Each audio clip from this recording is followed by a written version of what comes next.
Yeah, it was really clear when you did the pan and then suddenly she disappeared and you couldn't see her anymore. Yeah, I think the plot twist was really thought out and the actual scrapbook really helped convey what the plot twist was actually going to be. Excited. It's our favourite time of the year. I remember that was the night. That was the night.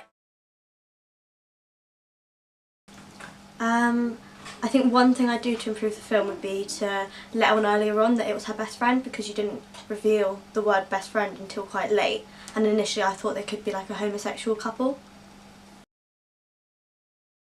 If I could improve one thing, it would be to make the actual the fact that she's not actually there clearer from the get-go, rather than waiting a bit further on. Home Alone. We watched it every single year, and somehow we still laugh at the same parts.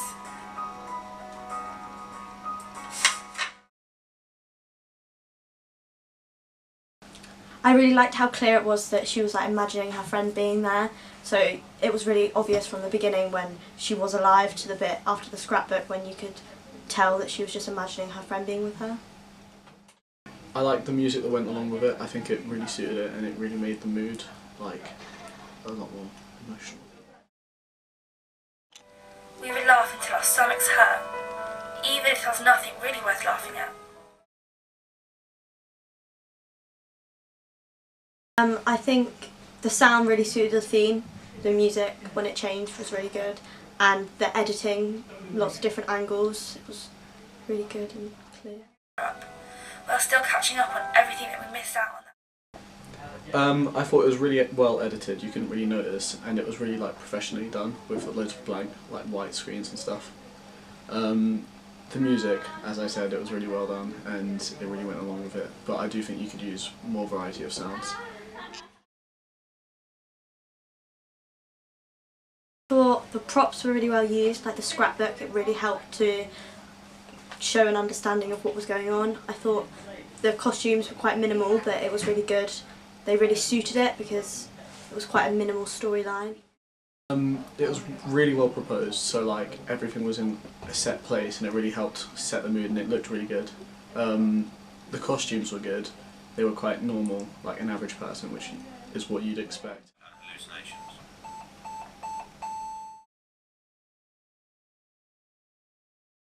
As a whole, our audience feedback was essential to ensure our final product was the best it could be, supported by ancillary tasks. We used both our formative feedback from our drafts and our summative feedback from the end of our production to create our short film in aid of our audience research.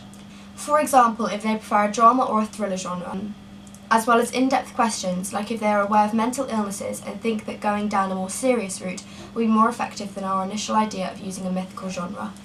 We also asked questions about setting and location in our formative feedback, and then evaluated if it was successful in our summative feedback, and therefore demonstrated effectively within our ancillary text like our film poster and film review, to ensure that our promotional campaign was consistent. We collected this information in various ways, such as by a tally chart, pie chart and an interview format like in our video evaluation. In terms of primary research, which was vital as we wanted to mould our film around what they wanted to see, we showed the first drafts of our short film to a group of people aged between 16 and 18, both female and male, as this was our target audience. We asked questions such as what could be improved or was there anything you didn't understand? As these were open questions, it enabled the audience to elaborate on their answers, ensuring we received the most informative and constructive feedback as we could before creating our second draft. After repeating the process of receiving feedback after publishing a second draft, the feedback was much more constructive.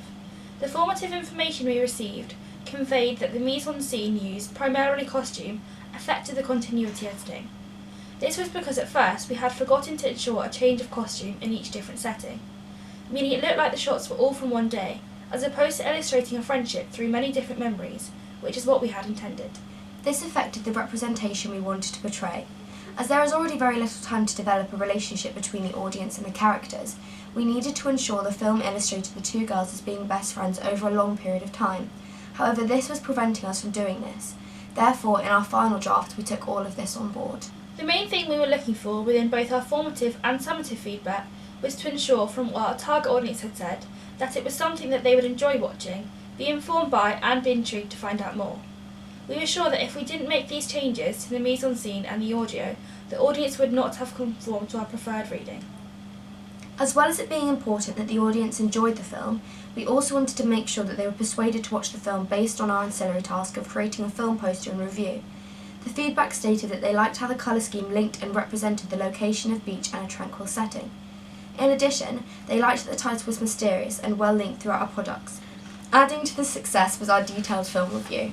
Once we received our formative feedback, we were able to construct it towards these approaches, which happened to conform to Dick Hebditch's theory of subculture. This enabled us to increase our target demographic audience, as the representations we created through our preferred reading is relatable by our audience, which happens to be teenage girls, therefore conveying we were able to target a group of young, like-minded individuals who may feel neglected from mainstream society.